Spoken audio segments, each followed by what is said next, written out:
the tools. I'm keen for you to just throw out the top of mind tools that organizations can use to actually track, measure that work from home bit so that they're actually up to date in what they're doing. I mean, some of this stuff doesn't have to be super complicated, Okay. right? There's many cloud-based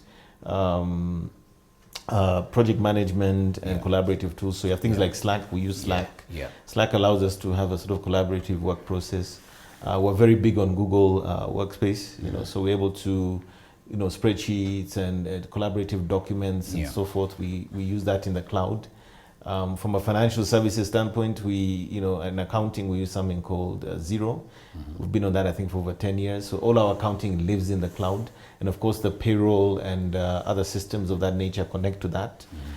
So one of the things we're very fortunate about is in the early phase of that transition, we're already working in the cloud. We already moved away from on-premise to cloud-based systems, including an HR system we use called Nifty. So Nifty is a locally based product. Somebody or a company developed that locally. It's compatible with all our standard Kenyan procedures and laws. You can apply for your leave. You can track your leave days. You can see your performance management reporting. And without that stuff, we can't really keep a track on what's happening within the organization. And then you have platforms like Asana for your project management. We have another one called Trello that we also use for project management. So when you bring all those pieces together, and especially when they're able to talk to each other using what we call APIs, then you can have sort of a more like an integrated approach to how you do your sort of your virtualization of your business processes. Okay. Culture should be very important to you guys. Like, you know, we're just discussing about, you know, the whole suit and tie thing. You know, for techies, I'm sure you can show up in t-shirt, jeans. Torn jeans. Yeah. Dreadlocks, tattoos, the works. I mean, that the works. Yeah. Well, the space that we're in may be big on air without, you know, it may be a bit different. So I'm just looking at the culture with that work from home and really post-COVID. Are you able to keep track? And I'm speaking to you as a business leader, as a business owner. You know, are you able to keep track? Of course, the FaceTime can help, but, you know, the monthly FaceTime. But do you see that as a risk that, you know, you might just have guys who are not really aligned to the corporate culture? I think what has happened also is, and this is something that I don't think any business can say has not happened, is that when people are in a physical place together, the culture feels stronger. Yeah. There's a clarity of what's going on, how we work, who we are, what we are all about. Yeah. We saw as we recruited people during the pandemic and beyond that because we work remotely, some of our employees have never met physically, even as we speak, but they worked together for the last 8 months. Wow. Because again, and this is the funny thing, Yeah. many of our clients have now become the biggest culprits of Microsoft Teams and Zoom and the likes. Clients who you never anticipated would want you to meet in person now insist on meeting on Zoom. So what that has done is that we no longer commute out to meetings the way we used to. We do it all virtually. Now, what has happened, as you rightly pointed out, is that we have seen, to some extent, a bit of an erosion of that core culture. But what helps is that the people who've been in the organization pre-pandemic and pre-remote working and the likes become kind of your culture owners, meaning that even as the new people come in, the practices, the way we do things, they become kind of the people who are able to kind of inculcate that behavior in the rest of the team. Number two, we've always had a culture where we don't like to hover over our people. I tend to think that everyone is a walking, talking, fully formed adult, meaning that you want to have people who are self-accountable, people who know what needs to be done, and more importantly, don't need somebody with a stick behind them to get the work done. Yeah. So my view has always been that, look, you've given the mandate, you have a job description, these are the clients we serve, this is the work that we do, get on with it and get it done. Now, of course, there's a risk there.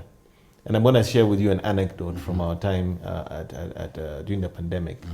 There's a person who worked with us at one point where we discovered, after we noticed a drop in productivity, and of course, as we lost business, we had to downsize a little bit. We lost about 5 people during that period.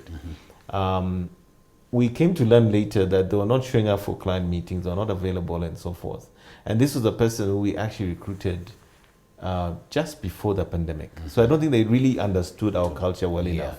Yeah. But what we then learned later is this person had actually taken another position, which was also remote, and was concurrently doing 2 jobs.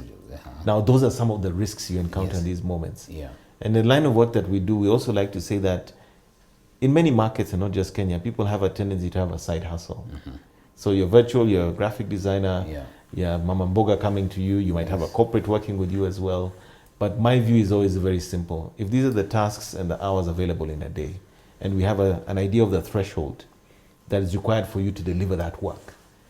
If you're working till midnight because you're working with two companies, that's not my problem. My problem is the work on time? Is it on quality? And is it delivered in a way that is collaborative and inclusive of the rest of the team so that we deliver a good product? What you do in your extracurriculars is not my biggest concern, but what you do during the hours given and assigned for what we do as a business is what is critical. And for you, put it as 9 to 5, basically. It could be 9 to 5, it could be around. I mean, I start my day Yes. typically as early as 7. Yeah. I'll go all the way till midnight. It's not Midnight, uncommon. And many of Yeah. my colleagues will do the same. Yeah. But I feel like it's got to be that sort of, self-governing ethics or morals around what is right and wrong, but also knowing that you are responsible for certain results, which ultimately is what you get paid for. True. And I think another thing we also learned maybe the hard way is that some people need, on occasion, somebody to sort of check in on them and see what's going on.